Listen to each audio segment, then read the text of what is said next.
comigo sua Bíblia em João, capítulo 1, versos 12 e 13. Evangelho segundo São João, capítulo 1, versículos 12 e 13. Diz assim a palavra do Senhor: Contudo, aos que receberam, aos que creram em seu nome, deu-lhes o direito de se tornarem filhos de Deus, os quais não nasceram por descendência natural, nem pela vontade da carne, nem pela vontade de algum homem, mas nasceram de Deus. Pode tomar o seu assento. Meus irmãos, nós estamos estudando este evangelho, denominado Evangelho de João, já há algum tempo. Nós temos visto como o evangelho do Senhor Jesus Cristo tem sido destacado e apresentado a nós de maneira brilhante. Hoje eu quero tratar com vocês acerca desse assunto, desse tema, de inimigos a filhos de Deus. O versículo que eu acabei de ler, ele começa com uma conjunção adversativa. Ele começa com um contudo. Nós bem sabemos que o papel de uma conjunção adversativa é apresentar a nós um contraste. Sendo assim, tudo que vem antes, aliás, tudo que vem depois de uma conjunção adversativa é o oposto do que veio antes. Dessa forma, nós precisamos relembrar o que foi que nós estudamos na semana passada, quando estudamos os versículos 10 e 11. Porque quando nós chegamos nesse texto, nós já percebemos que algumas pessoas receberam a Cristo, que algumas pessoas creram em Cristo. Então, o que é que está atrás? O que foi dito acerca dessa ação? Por que está dizendo a nós que alguns creram, alguns receberam? Essa adversativa está dizendo isso porque no versículo 10 e 11 é nos dito que aquele que é a palavra, ou aquele que é o Logos, aquele que é o Verbo, estava no mundo, fez homem, habitou entre nós, tabernaculou entre nós. O texto é dito que o mundo foi feito por ele, ou seja, o Criador, o bebê, aquele na manjedoura, é o Criador do mundo. Mas o mundo não o reconheceu. Que triste. Veio para que era seu povo, israelitas, mas os seus não o receberam. Essa foi a assombrosa notícia que nós recebemos na semana passada. Nós vimos que o Senhor Jesus, após se fazer carne, após passar por toda aquela humilhação que nós vimos no versículo 14, mesmo assim, mesmo sendo Ele o Criador, mesmo sendo Ele aquele com um discurso profundo que assusta até mesmo os religiosos daquela época, mesmo depois de tantos e tantos milagres, mesmo depois de tantas e tantas profecias se cumprindo, mesmo assim os seus não receberam. Nós vimos na semana passada que havia uma razão para isso.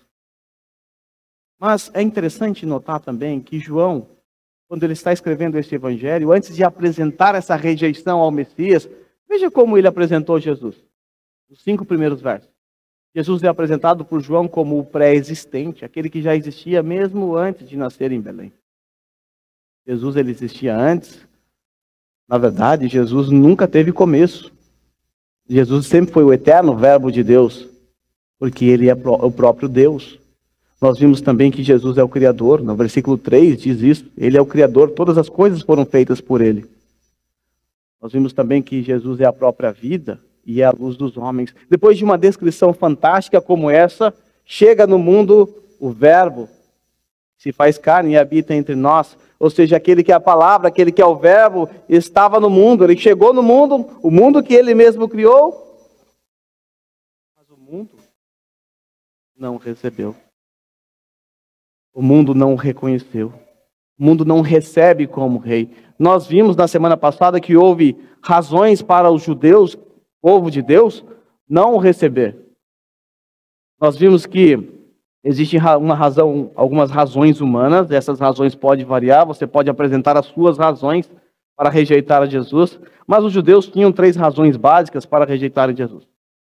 Nós vimos que a religião, por conta do confronto que Jesus tinha contra os fariseus o tempo todo, óbvio, isso fez com que os religiosos se afastassem de Jesus, e aqueles que seguem os religiosos também. Teve também a questão política, Israel aguardava um rei à semelhança de Davi, Davi, ele era um conquistador, um homem de guerra, um valente.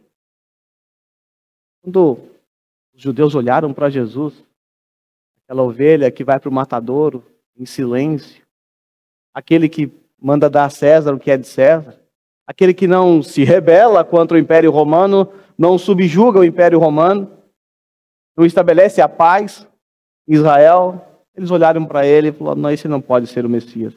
E também tem a questão social. Jesus, ele andava com pessoas que eram rejeitadas pela sociedade. Por exemplo, Mateus era um publicano. Jesus chamou para andar com ele, além de outras pessoas. Mas essas são razões secundárias. A razão principal é a razão espiritual. Os judeus, eles rejeitaram o seu Senhor, o seu Messias, por conta da sua depravação total, por conta da sua natureza ou por conta da sua corrupção radical. Eu gosto de usar a expressão corrupção radical ao invés de depravação total, porque a palavra depravação na nossa língua, na língua portuguesa, ela tem uma conotação mais para o lado sexual. Fulano é depravado, você já imagina algo no sentido sexual. Mas a ideia aqui não é essa. E esse total não é que os seres humanos podem alcançar o máximo da sua depravação. Podem também. Às vezes isso acontece. Mas significa que o homem está totalmente. E todas as suas faculdades, a sua volição, os seus desejos, os seus anseios, todo o seu ser está maculado pelo pecado. Está manchado pelo pecado. Algumas pessoas, quando estudam a doutrina da queda, ou quando escutam a queda de Adão, nós caímos junto com Adão, algumas pessoas pensam que a queda de Adão foi uma queda da janela do primeiro andar. Ele caiu, quebrou um braço, quebrou uma perna, está todo machucado, bateu a cabeça, está sangrando, mas ele está vivo, está em condições de fazer as suas escolhas, está com dificuldade, mas ele consegue. Na verdade, a Bíblia não descreve a queda dessa forma. A queda de Adão foi como a queda de um avião que estava a 10 mil metros, 10 mil quilômetros de altura, e esse avião caiu, chocou com uma rocha. Quando eu era adolescente, tinha uma banda que era muito famosa na época, Mamonas Assassinas, e quando o avião deles chocaram ali com uma pedra, uma rocha, bateram, algumas imagens apareceram na internet. E as imagens eram horrendas. Era a perna para um lado, o braço para o outro, um pedaço da cabeça para cá, eram imagens aterrorizantes. Eu era adolescente, tinha uns 12, 10 anos. Aquelas imagens demoraram para sair da minha mente. É isso que o pecado faz. A queda é assim. Ela não deixou nada no lugar. As faculdades mentais, a volição, o desejo, nada está em perfeitas condições. Assim é a queda. Foi por causa disso que os judeus não reconheceram. Foi por causa disso que os judeus não receberam como seu rei, como seu senhor. E é por causa disso que você fez isso a sua vida inteira, até o dia que Deus, o Espírito Santo, tocou no teu coração através da palavra que abriu o seu entendimento pelo poder do Espírito Santo. Então você creu. Até aquele dia você negou a Cristo por razões secundárias e também por essa razão primária. Você tem desculpa para dar, para não ir atrás, para não seguir Jesus. Mas a razão principal é uma razão espiritual, a sua natureza caída. Isso significa que desde que Adão caiu, todos os seres humanos nasceram com uma natureza totalmente inimiga de Deus. E se você que está me ouvindo hoje, nessa noite, você ainda despreza Cristo, você ainda não creu em Cristo, não se entregou, saiba, você é inimigo de Deus. Vamos olhar para o texto de Romanos, capítulo 3, versículo 10 e 18. Vamos prestar atenção qual era a condição do homem sem Deus. Para a gente entender o peso daquela adversativa, contudo. Romanos, capítulo 3, do 10 ao 18. O apóstolo Paulo descreve os seres humanos como culpados. Não há um justo. Não há um sequer, diz o apóstolo Paulo. E esse justo aqui é no sentido judicial. O juiz bateu o martelo e considerou todos os seres humanos culpados diante de Deus. Não há um justo. Veja, Paulo não diz não há Nenhum justo. Ele não diz, existem alguns justos e a maioria não. Todos. Não há um justo sequer. O apóstolo Paulo também diz que o homem sem Deus, ele é incapaz de entender. Ou seja, a sua mente, o seu intelecto foi afetado pelo pecado. Por isso ele não pode entender as coisas espirituais, porque as coisas espirituais se discernem espiritualmente, como diz o apóstolo Paulo. Também aqui o apóstolo nos diz que o homem é incapaz de buscar a Deus. Nenhum ser humano buscará a Deus pela sua própria vontade. Por quê? Porque a sua volição também foi afetada. O apóstolo também diz que o homem natural, o homem sem Deus, ele é incapaz de fazer o bem. E todo o bem, entre aspas, que um homem faz diante de Deus, segundo a palavra de Deus, é como um trapo imundo. É como o absorvente da época do passado. Aquele pano sujo, nojento, fétido. Essa é a descrição que a palavra de Deus dá para qualquer ato, entre aspas, bom feito por um homem sem Deus. Paulo também descreve o homem caído como alguém que tem os seus lábios cheios de maldição. Descreve o homem caído como aquele que tem os pés ágeis para a maldade. E também descreve o homem como aquele que tem os seus olhos, aos seus olhos é inútil temer a Deus. Esse é o entendimento deles. Veja, não sobrou nada, não sobrou vontade, não sobrou intelecto, os pés estão com problemas, a boca está com problema, os olhos, os braços, está tudo com problema, porque a queda destruiu o ser humano por completo. Por isso o homem é totalmente, ou seja, não sobrou uma parte do homem intacta, totalmente corrupto, totalmente depravado. Quando nós corremos para Efésios capítulo 2, do versículo 1 ao 3, nós temos outras descrições horrendas acerca de nós, quando éramos sem Deus. Paulo diz que o homem estava espiritualmente morto. Vocês estavam mortos em seus delitos e pecados. Aí eu pergunto a vocês, o que um morto pode fazer? O que um morto faz? Absolutamente nada. Depois que acabar o culto, nós teremos uma confraternização. Um desafio para você. Passa ali no cemitério, que tem ali perto. Convide todos. Convide todos os mortos para comer uma comida saborosa. Quantas pessoas aparecerão lá, além dos que estão na lista do Alê? Nenhum. Por quê? Porque mortos não têm livre-arbítrio. Mortos não fazem nada, absolutamente nada. Para que o morto apareça no restaurante, que pode acontecer, o que é preciso acontecer antes? O milagre. O milagre da ressurreição. E foi exatamente isso que Deus fez conosco na nossa conversão. Por isso, se você nunca viu o milagre, e você é um crente, um filho de Deus, olhe no espelho, porque a conversão é um milagre. Então nós estávamos espiritualmente mortos, por isso não podíamos fazer nada. Essa era a condição daqueles judeus naquele dia em que eles rejeitaram o seu Senhor, o seu Messias. Eles estavam mortos. Eles também estavam ali, continuavam escravos do pecado, escravos de Satanás, escravo da sua própria carne, da sua própria natureza, que é inclinada sempre para o mal.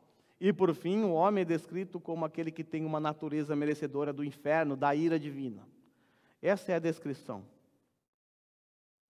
Essa é a descrição do homem sem Deus. E diante dessas terríveis informações, não há nada que eu e você possamos fazer para mudar essa deplorável condição diante de Deus. Suas obras não servem para nada. Sua religiosidade, suas boas ações não mudam em nada a sua posição diante de Deus. Você continua morto, escravo de Satanás, dos seus pecados, da sua própria natureza e, por fim, você vai para o inferno com a sua natureza caída. Mas as palavras que são apresentadas a nós depois da adversativa, elas nos trazem esperança, nos trazem alegria. Se por um lado as palavras que estão antes da adversativa são desesperadoras e podem ser confirmadas através de Romanos e Efésios e de outros textos também, as palavras que vêm a seguir, a partir do versículo 12, traz esperança.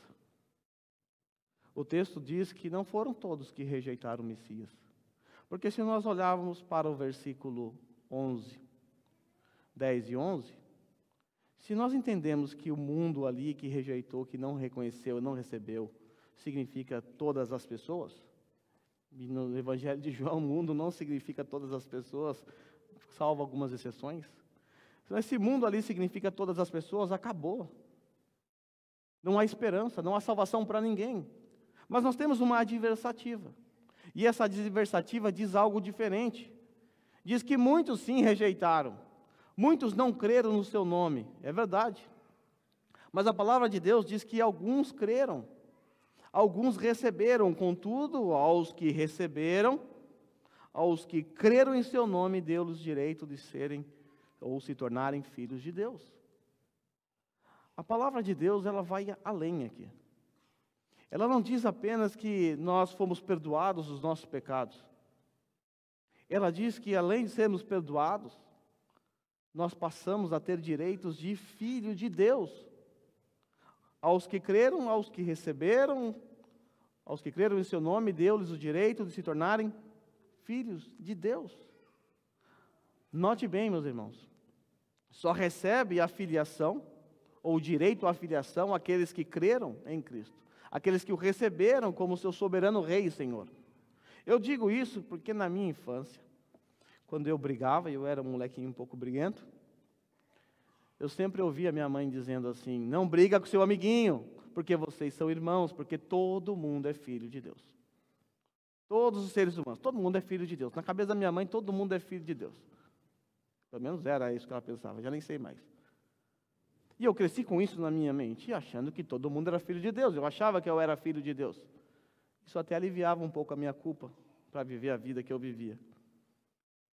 O catolicismo romano defende ainda hoje que as crianças que não são batizadas, elas são pagãs. E na mentalidade, no conceito de pagão para eles, é que a criança não é filha de Deus. Por isso é um desespero para um católico quando ele não batiza o seu filho. Temendo que essa criança venha a morrer, porque se essa criança morrer, ela vai morrer como pagã, ela vai para o inferno, ou sei lá para onde que ela vai. Por isso eles desesperadamente batizam o bebê. Por quê? Porque a criança não é filho de Deus. Meus irmãos, é óbvio que isso não encontra amparo nas Sagradas Escrituras. O texto que está diante de nós deixa bem claro que só é filho de Deus, só se torna ou recebe o direito de ser um filho de Deus aquele que crê, aquele que recebe a Cristo. Somente esses. Do contrário, se não cremos em Cristo, se não recebermos o nosso Senhor, seremos apenas uma criatura que vai para o inferno.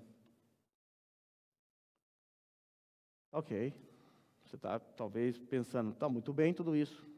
Legal, né? Tem que crer, tem que receber. Mas, de acordo com os textos que nós lemos de Efésios e Romanos, Efésios 2, do 1 ao 3, e Romanos 3, do 10 ao 18, é impossível alguém crer, não é? O homem estava morto, não há um justo, não há quem faça o bem, não há quem entenda, não há quem busque. Como que alguém pode, então, crer? O que aconteceu aqui para alguém crer? Para alguém reconhecer Jesus como seu Rei? Assim não dá, pastor. Como é que a gente resolve isso? Desse jeito é só um novo nascimento. Bingo. É exatamente isso. E é exatamente isso que está registrado no versículo 13. Veja o que Deus fez para reverter essa nossa condição. A condição descrita em Efésios, em Romanos e em muitos textos da palavra de Deus. Deus nos deu um novo nascimento. Contudo, aos que receberam, aos que creram em seu nome, deu-lhes o direito de se tornarem filhos de Deus. Agora, olha o versículo 13. Os quais não nasceram por descendência natural, nem pela vontade da carne, nem pela vontade de algum homem, mas nasceram de Deus. Para resolver a nossa condição, Deus nos deu um grande presente. A doutrina da regeneração. Eu não vou tratar desse assunto hoje, sobre a doutrina da regeneração, porque nós vamos aprender isso quando chegarmos lá no capítulo 3, quando Jesus conversa com Nicodemos, onde Jesus diz que é necessário nascer de novo. Mas o fato é que Deus nos deu um grande presente. Aliás, hoje o mundo troca presente por aí, está aí o melhor presente que você recebeu. a regeneração, porque foi essa regeneração que te levou para Deus. Mas vamos ver o que mais o texto tem a nos ensinar.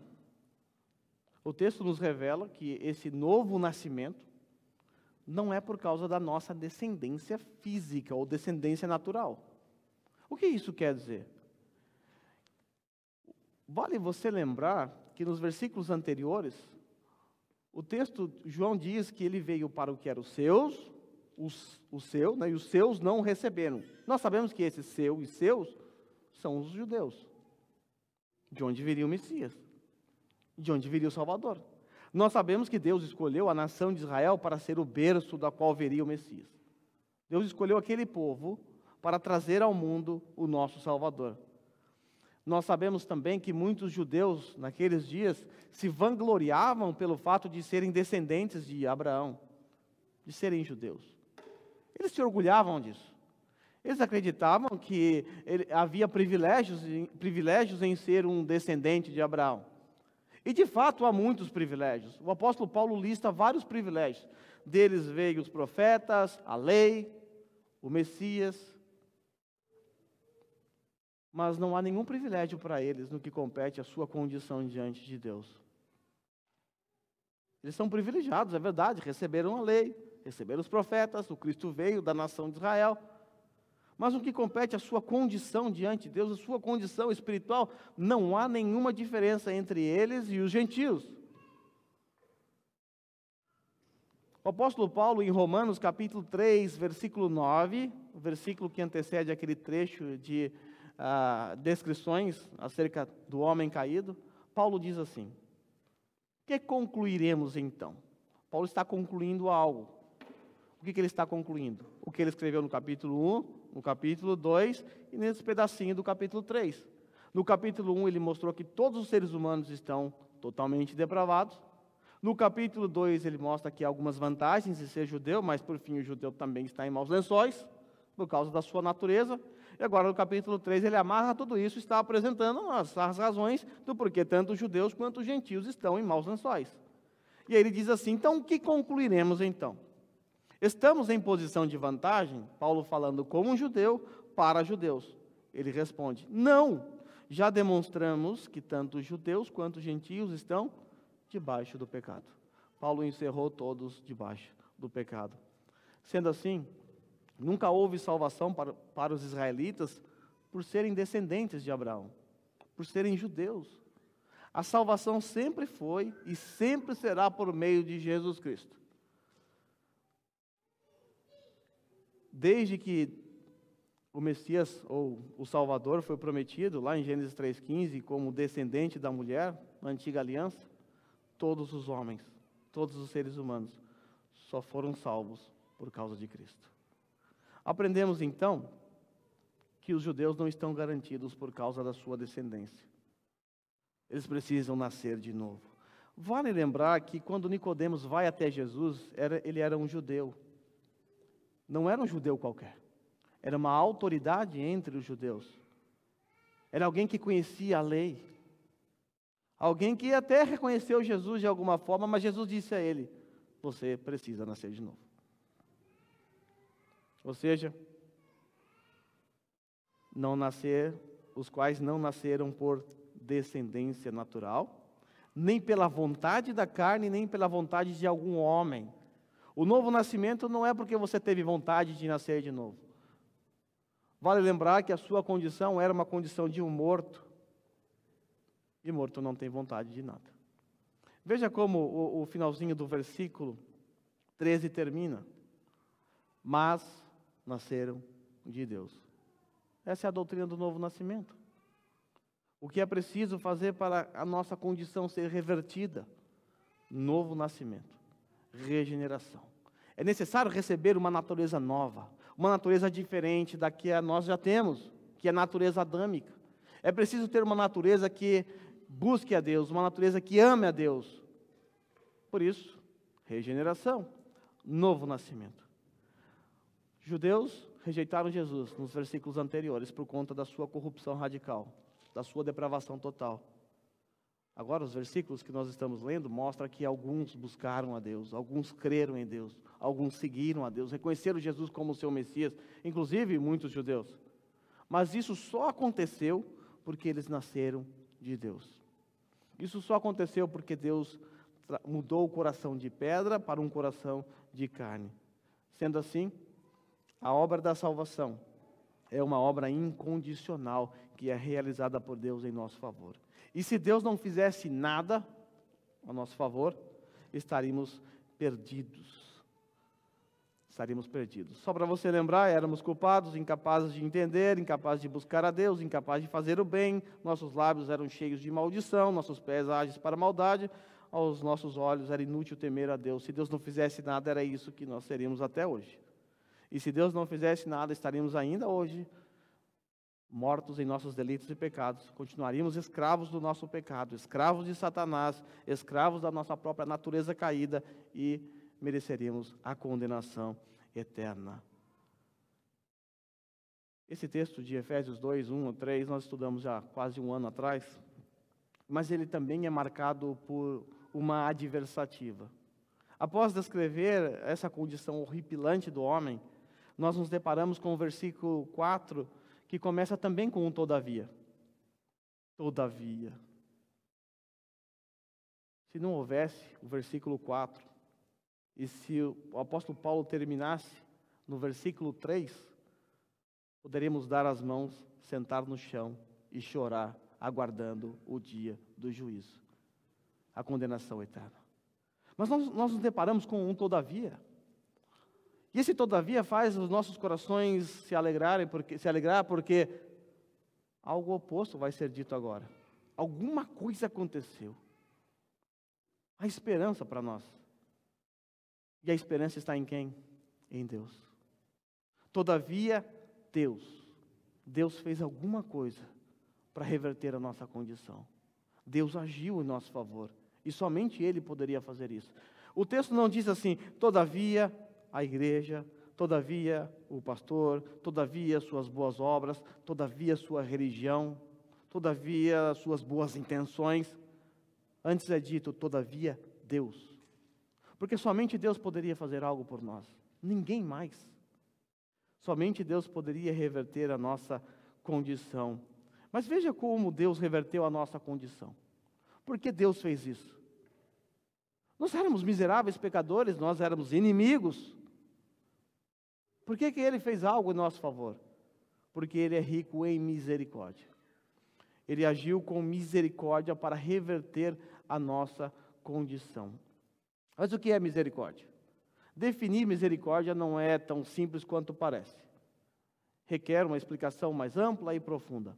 Mas aqui eu quero apenas apresentar a vocês, a título de ilustração, uma história para apresentar a vocês um dos aspectos da misericórdia de Deus. Vamos supor que você é o rei. Você ama os seus súditos. Você cuida de todos eles com todo o amor, porque você é amoroso.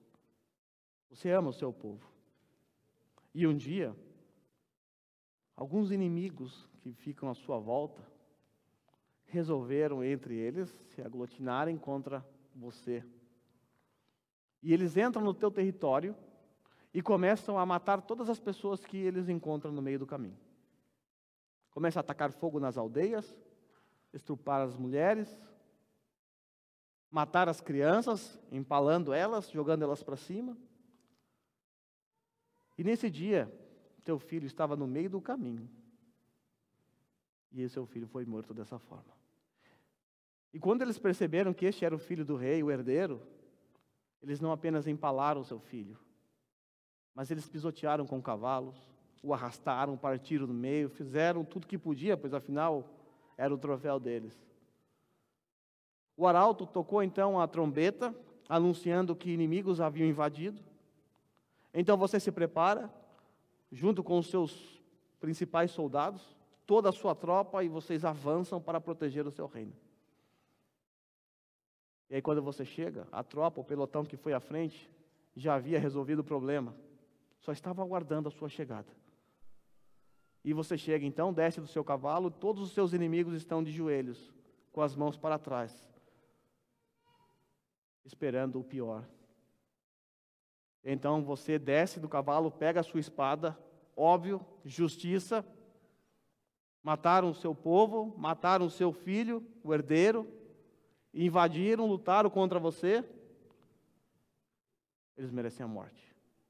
E você está então com a espada indo em direção ao cabeça, ao líder. Vai ser o primeiro que vai morrer. E quando você então desembanha a sua espada, você começa a ouvir: ó rei, tem misericórdia de nós. Ó rei, tenha misericórdia de nós. O que esses estão pedindo ao rei? Não nos dê aquilo que nós merecemos. Não nos trate de acordo com o que merecemos. Isso é misericórdia. De acordo com o texto que nós acabamos de ler, o que nós merecíamos? Lembre-se, éramos por natureza merecedores da ira de Deus. Merecedores da ira de Deus. E um adendo aqui, o filho da história, o filho do rei na história, ele morreu por acaso. Morreu por um acidente, ele estava no lugar errado, na hora errada. Mas o nosso rei, o Senhor Jesus Cristo, o Rei dos Reis, o unigênito Filho de Deus, ele não morreu por acidente. Ele voluntariamente se entregou para morrer por seus inimigos. A pergunta que deve brotar em nossos corações diante de uma história assim, que, de certa forma, reflete um pouco do que aconteceu para Deus nos salvar. Éramos inimigos, odiávamos a Deus, mas Ele teve misericórdia de nós, uma rica misericórdia em nosso favor. E a pergunta que deve brotar nesse momento é: tá, mas o que motivou Deus a demonstrar sua rica misericórdia em nosso favor? A resposta está no versículo 4b. Deus agiu com grande amor. Todavia, Deus que é rico em misericórdia, pelo grande amor com que nos amou.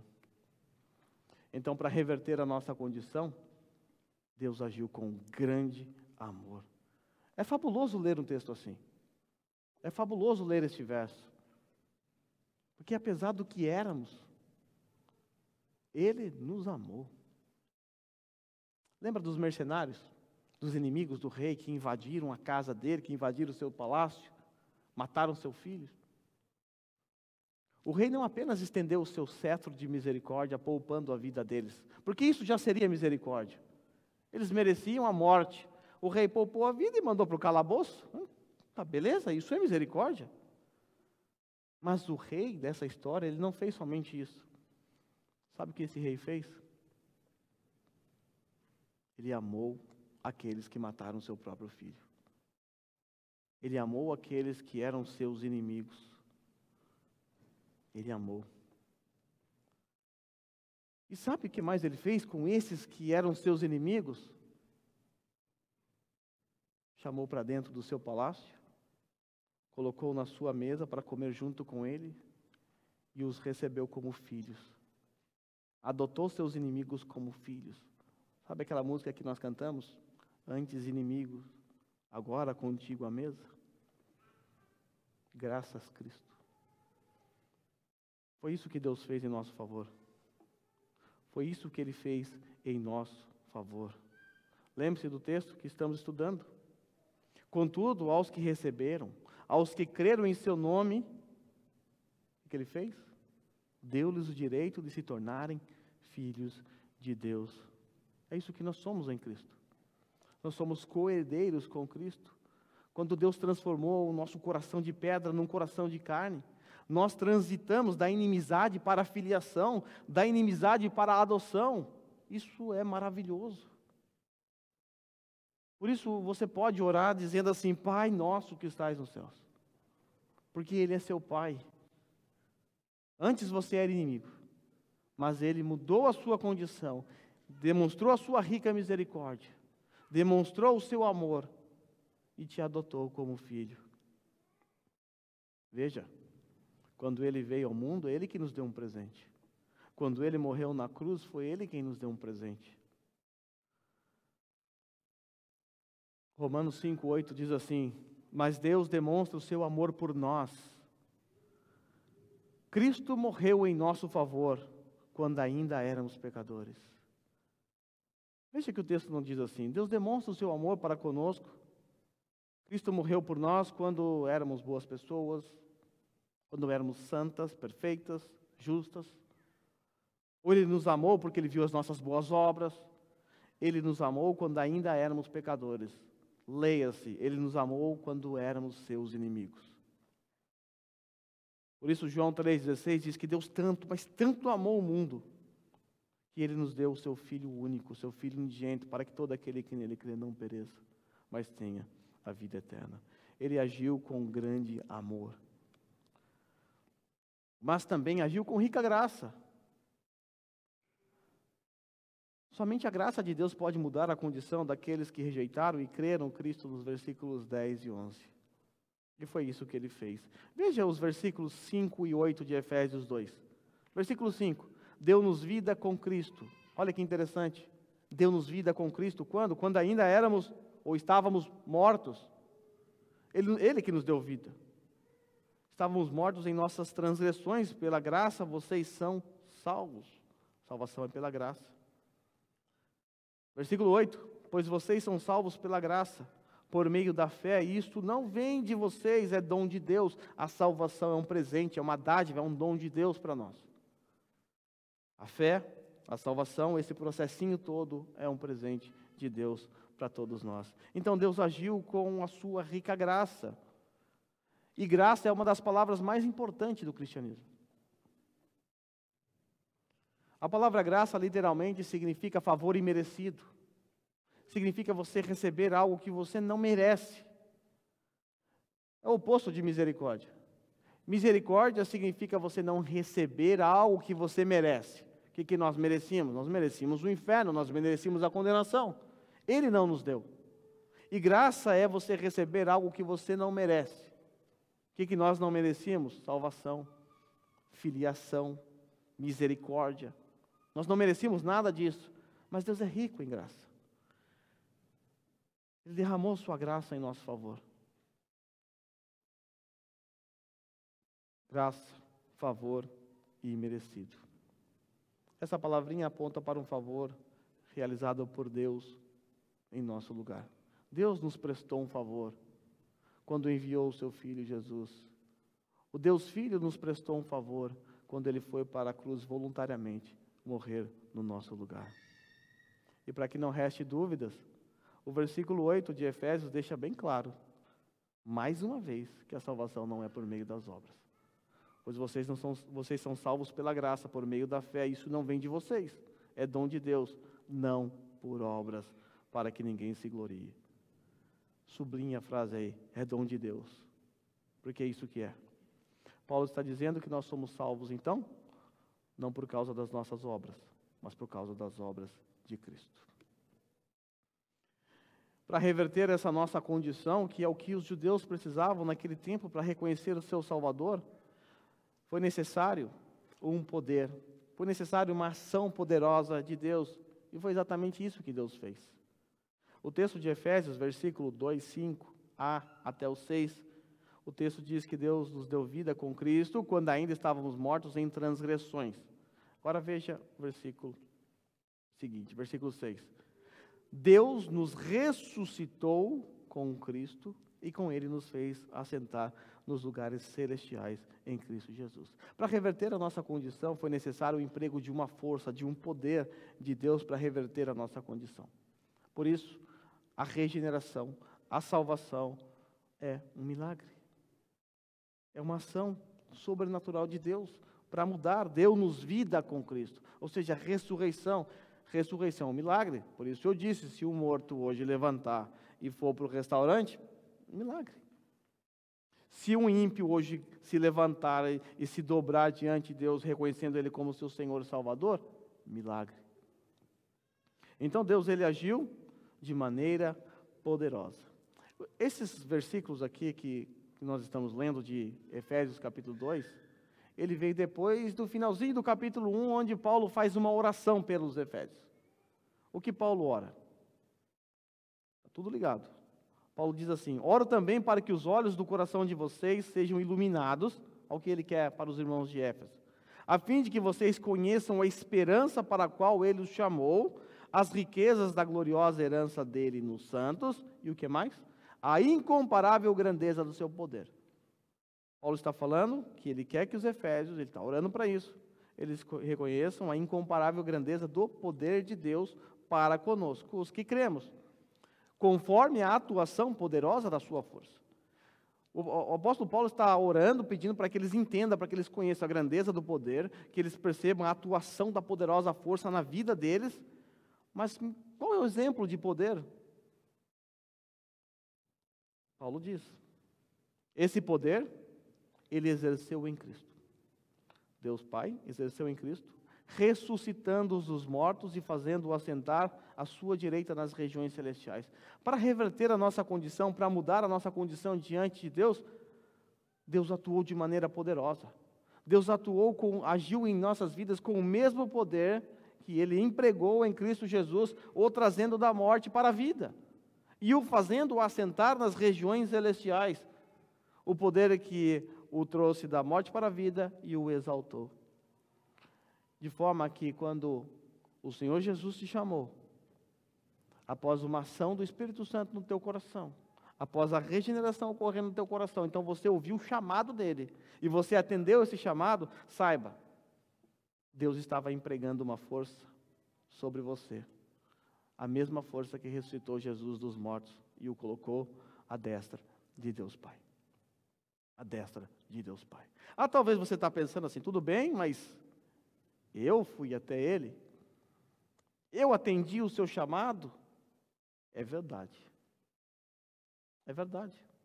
O texto que nós estamos estudando diz, os que creram, os que receberam, alguém teve que crer, ninguém foi levado pela orelha para crer, alguém se entregou aqui nessa história.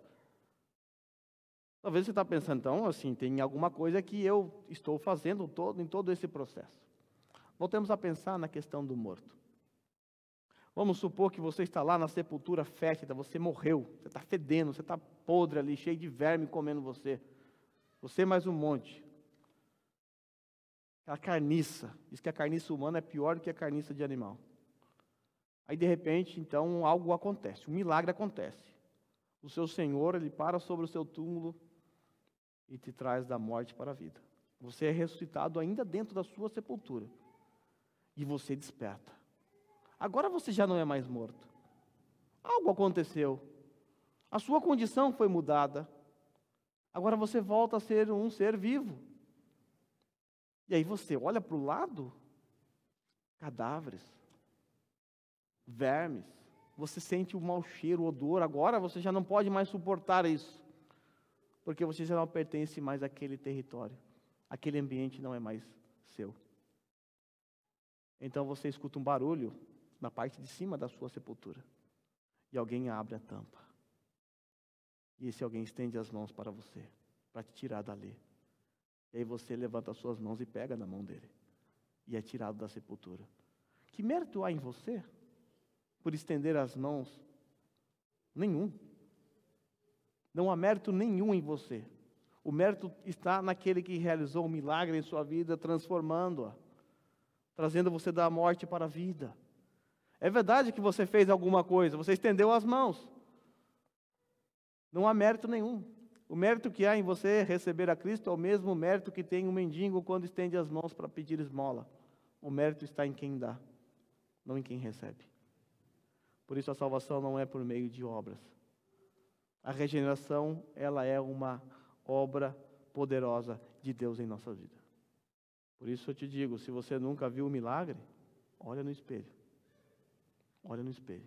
Porque você era morto, agora você está vivo. Você era inimigo de Deus, agora você senta com Ele na mesa. Agora você é filho. Isso é um milagre.